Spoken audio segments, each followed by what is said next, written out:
Вести на Канал 8, добар ден. Со испрашувањето на последниот од сведоците на обвинителството, завршен е главниот судски претрес за случајот детонатор. Останува судот да ја донесе пресудата против 16 обвинети лица, главно од Кочани и Виница, од кои двајца се во бегство. Една година по апсењата и изрекувањето на обвиненијата, заврши главниот судски претрес во случајот детонатор. Останува да се изнесат завршните зборови на обвинителството и одбраната, пошто до крајот на јуни во Основниот суд Скопје треба да биде донесена пресудата против 16-мината обвинети. Двајца од нив, уште од разоткривањето на случајот, беа надвор од државата и недостапни за истражните органи. За сите нив јавното обвинителство побара затворски казни, тврдејќи дека се виновни по сите наводи од обвинението. Лицата, главно од Кочани, Виница и Крива Паланка, пред судот одговараа за кривично обвинение што ги товареше дека оформиле група која применувала насилство, лихварство, перење пари, затајување данок, но и недозволено организирање игри со покер апарати. Сепак, пресудата што треба да ја донесе судот ќе се однесува само на дел од обвинението, односно за изнудување, рекет, физичко насилство и обид за убиство.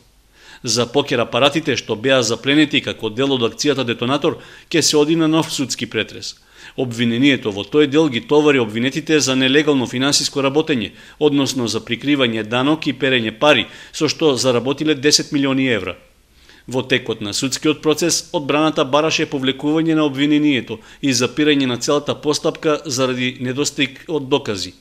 Неофицијално, на таков начин, ќе се излезе и при искажувањето на завршните зборови по претресот. Случајот детонатор беше разоткриен на почетокот на април минатата година. Во големата полициска акција уапсени и притворени беа 14 лица. Во исто време, како дел од акцијата што ја презеде полицијата, кривично обвинение беше подигнато и против поранешниот командир на Кочанската полициска станица Ванчо Тодоровски и неговиот помошник Санде Стојменов, за кои внатрешната контрола на МВР имаше сомнение дека ја злоупотребувале службената должност. Судскиот процес против нив двајца започна годинава и се води поодделно во судот во Кочани. Започнаа подготовките за асфалтирање на улицата Крум Вранински во населбата Усова Чешма. На стартот од градежните работи, увид на терен направија и представници од Светската банка, која е финансиер на проектот.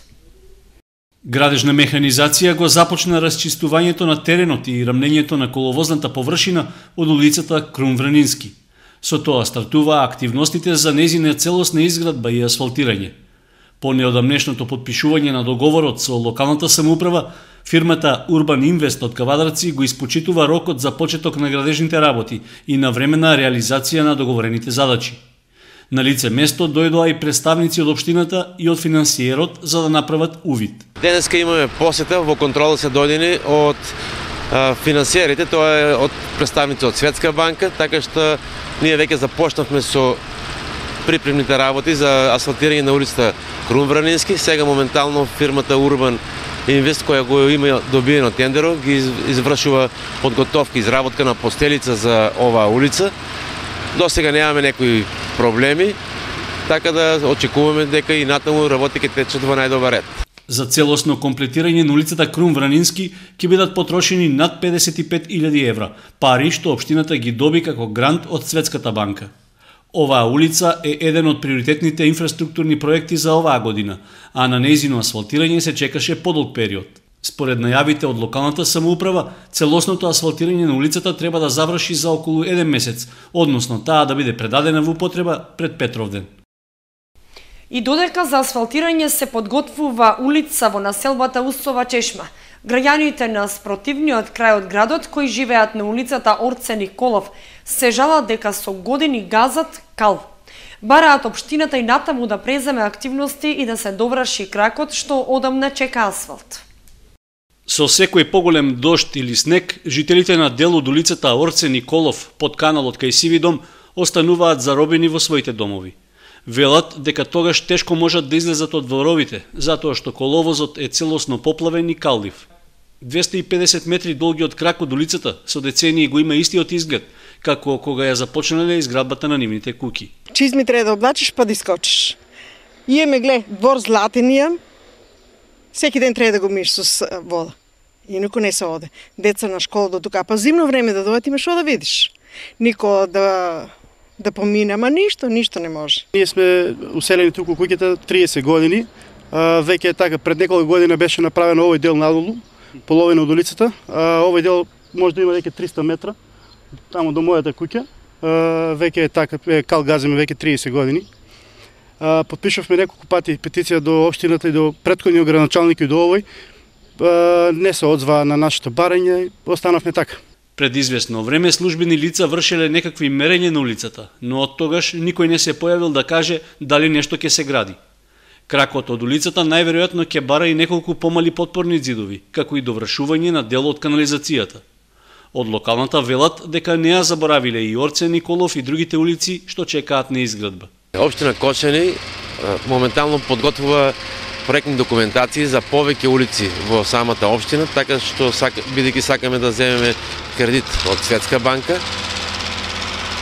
мислам дека со поодобрувањето на кредит од Светска банка ќе биде планирана и улицата Орце Николов, како и улица Димитар Лазаров и дел од улиците во местото викана Бејрут. Жителите на Орце Николов се надеваат дека општината конечно ќе ги реализира ветувањата, што може да биде повод и за мало славие. Цело мало ќе частам салпато да ни се направи. До крајот на оваа година, кракот од улицата треба да влезе во програмата за изградба. Жителите се надеваат дека асфалтот ќе биде послан пред почетокот на есенските дождови.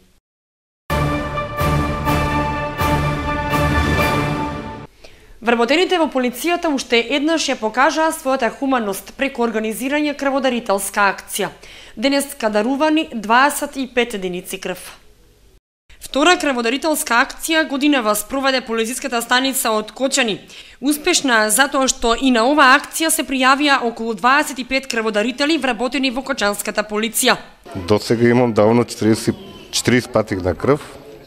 Ќе продолжим и понатаму, доколку можам.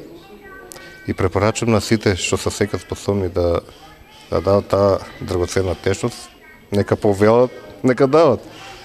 Нека спасуваат човечки животи. До сега давам 6 пати крв. Па за мене е хумано и препорачувам на сите да дават крв. Полициската станица од Кочани во текот на годината спроведува 3 крводарителски акции, преку кои вработените во полицијата ја покажуваат својата хуманост, дарувајќи ја скапоцената течност.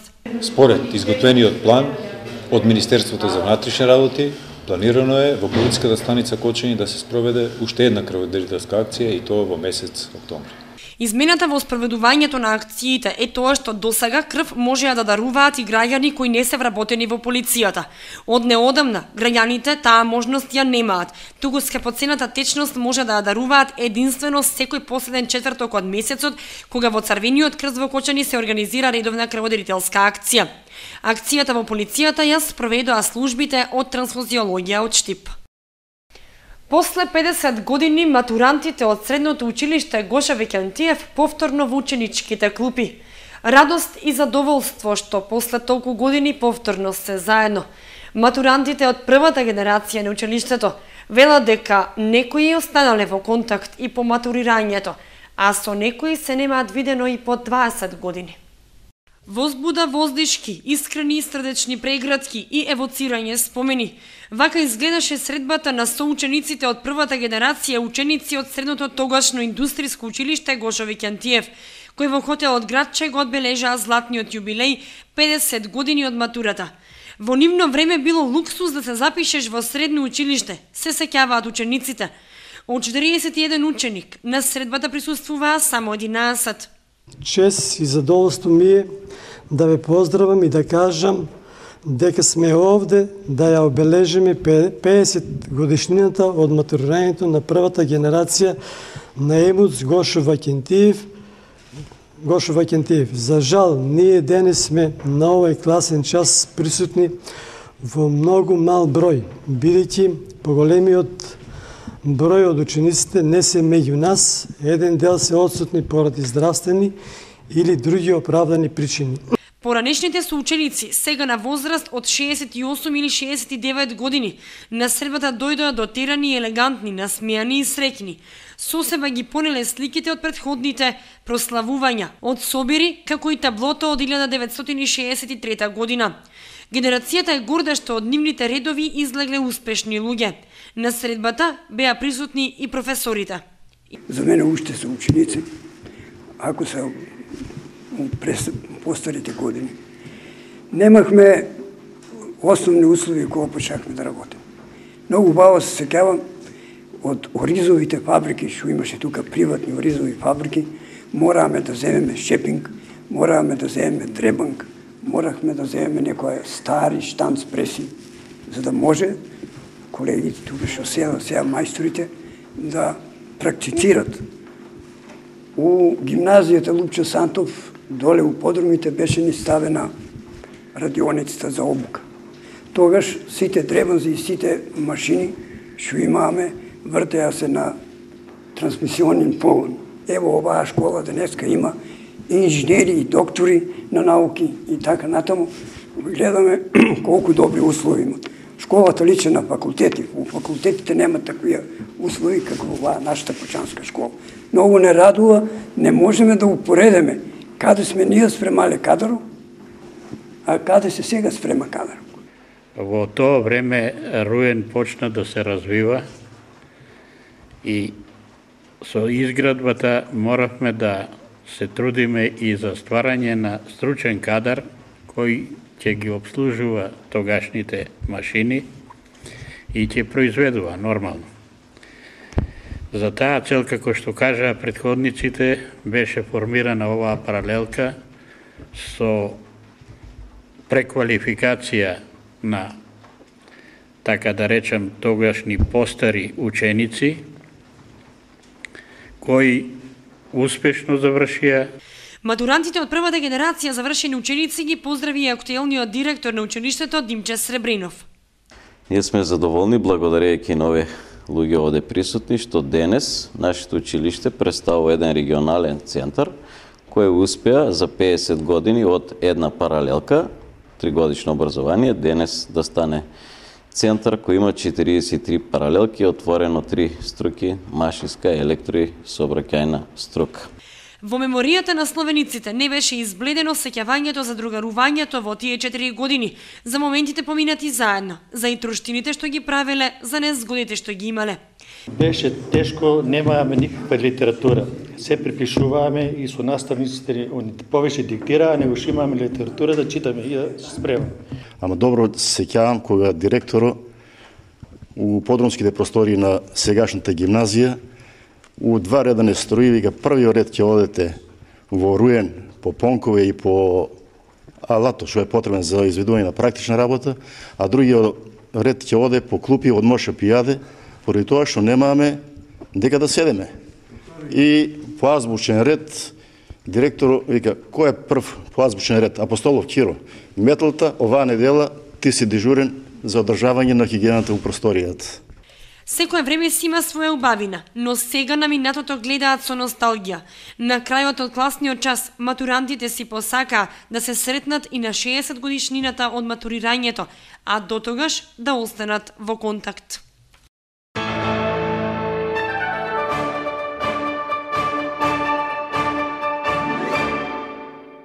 Православните верници денеска го празнуваат 40-тиот ден после Христовото воскресение, празникот познат меѓу народот како Спасовден. Во православниот храм Свети Великомачене Ѓорѓе во Кочани се отслужи света божествена златоустова литургија.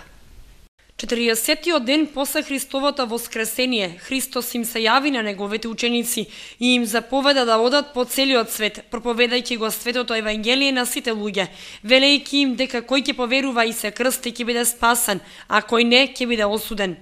За да успеат во таа мисија, Христос им го ветил Светиот Дух Утешителот, оти без негова благодат не би биле спремни да ја извршат доверената мисија. Православните верници денеска го празнуваат Спасовден, се поздравуваат со зборовите Христос се вознесе. Светата православна црква денес го чествува споменот на Христовото вознесение, односно овој празник е широката маса на верници е познати како Спасовден. Секоја година овој празник се чествува во четврток, тоа е во редот од оние празници кои што нели минуваат датум, но денот останува секогаш ист и Овој празник е всушност 40-тиот ден по Воскресението Христово.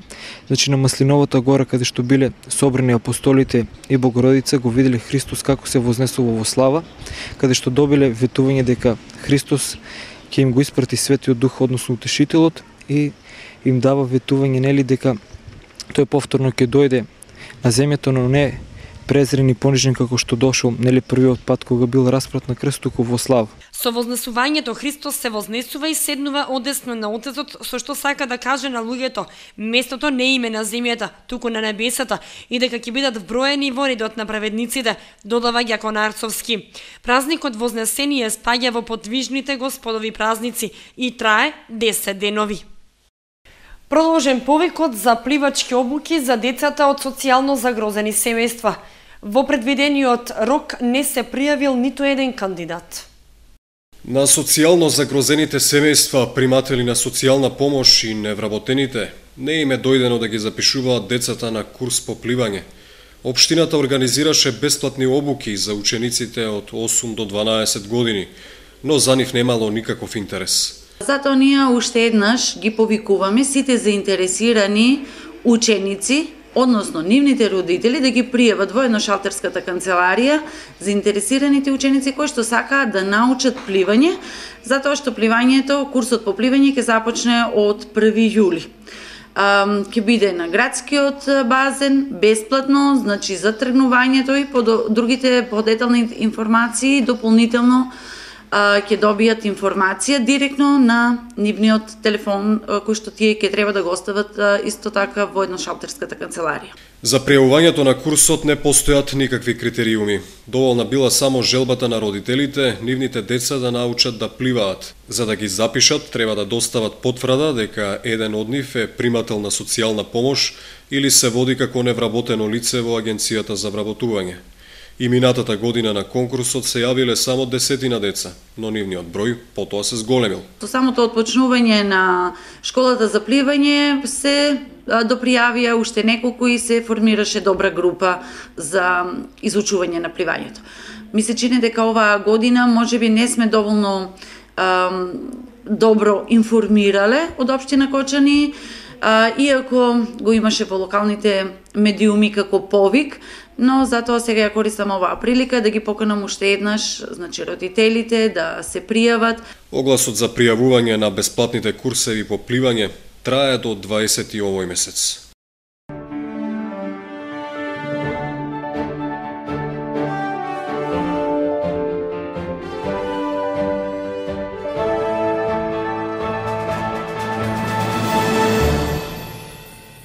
Следува информацијата од спортот. Младата тенисерка на Акватен Даниела Колева оствари голем успех со пласманот во четвртфиналето на меѓународниот турнир во Чачак. Колева во првото коло беше подобра од Валентина Тодоровиќ од Србија. Во второто ја совлада црногорката Ања Драшковиќ, додека во третото славеше против домашната тенисерка Ангелка Андрик. Во последното коло што се игра доцна попладнево, Даниела Колева се среќава со Јована Бабиќ, исто така од Србија.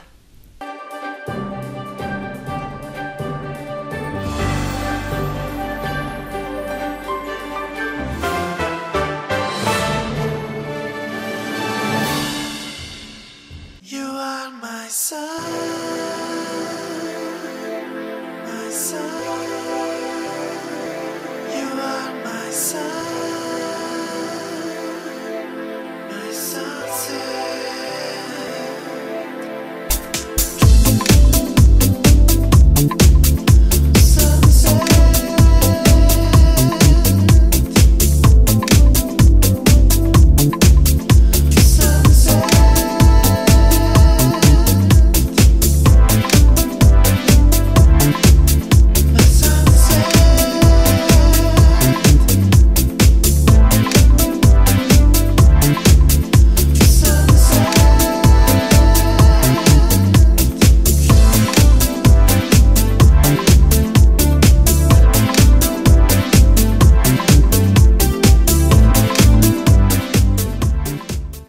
Вестите на Канал 8 завршија. Ви благодариме за вниманието. Пријатно.